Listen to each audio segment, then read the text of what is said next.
With the advances of digital technologies in the 90s and 2000s, it became easier for people to make successful indie feature films, such as Blair Witch Project, Saw and Paranormal Activity.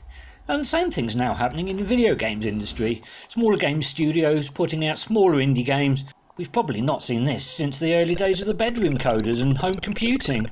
This has led to some really great indie titles being released in the last few years, such as Cuphead, Limbo and Spelunky. They all bring something new, or at least newish, to the table. Even the mighty behemoth that is Minecraft was considered an indie title at the time of launch. Being indie game studios, they have more freedom to experiment with art style, narrative structure and gameplay mechanic, which has led to a brand new genre being born with the walking simulator. And no, I'm not talking about the Boston Dynamics robots of the early 2000s. I'm talking about games with minimal features that involve almost nothing more than walking from one location to another as a story plays out. A non-action adventure game, you could say. Or as Google puts it, walking simulators, or environmental narrative games, are narrative games that generally ensue any type of gameplay outside of movement and environmental interaction that allow players to experience their story through exploration and discovery. I said a new genre, but a game like Dragon's Lair from the 80s could almost be considered a walking sim.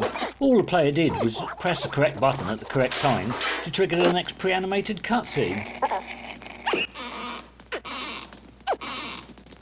The absolute classic from 2001, Ico, though having some puzzles and limited combat, felt like the story and interaction between the main characters was far more important than any other element in the game. Maybe I'm reading too much into Ico. Probably the most well-known walking sim is 2017's What Remains of Edith Finch. Considered by many the best in the genre, the story revolves around finding out about the family's cursed history and how some of her relatives have died. Spoilers, only one child from each generation will survive into adulthood. Sonic the Hedgehog it is not.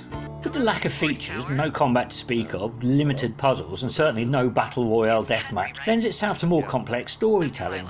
Games like Firewatch and Gone Home drip feed you plot points as you play, that slowly fill out character backstories and answers questions in a way that jumping on someone's head to kill them just never did. These games have some of the most outstanding and beautiful original art styles that match and enhance the stories being told. Not all games are for all gamers, and walking sims are a case in point. With the story being at the forefront, many of those games handhold you to such an extent it's almost impossible to go wrong. Only one path through the game is not for the open world sandbox players. The term interactive movie was sometimes attached to the point and click adventures back in the day, and the term fits some walking sims even more so. Not that it's a bad thing when some of the stories being told are so good. Games players are getting older, and the average UK player is now in his or her late 20s, and it makes sense that games evolve with its audience. Having now played a few of these games, it almost feels like the games industry is growing up, and in some cases are moving away from just pure entertainment towards engaging emotional experience. And dare I say it, art?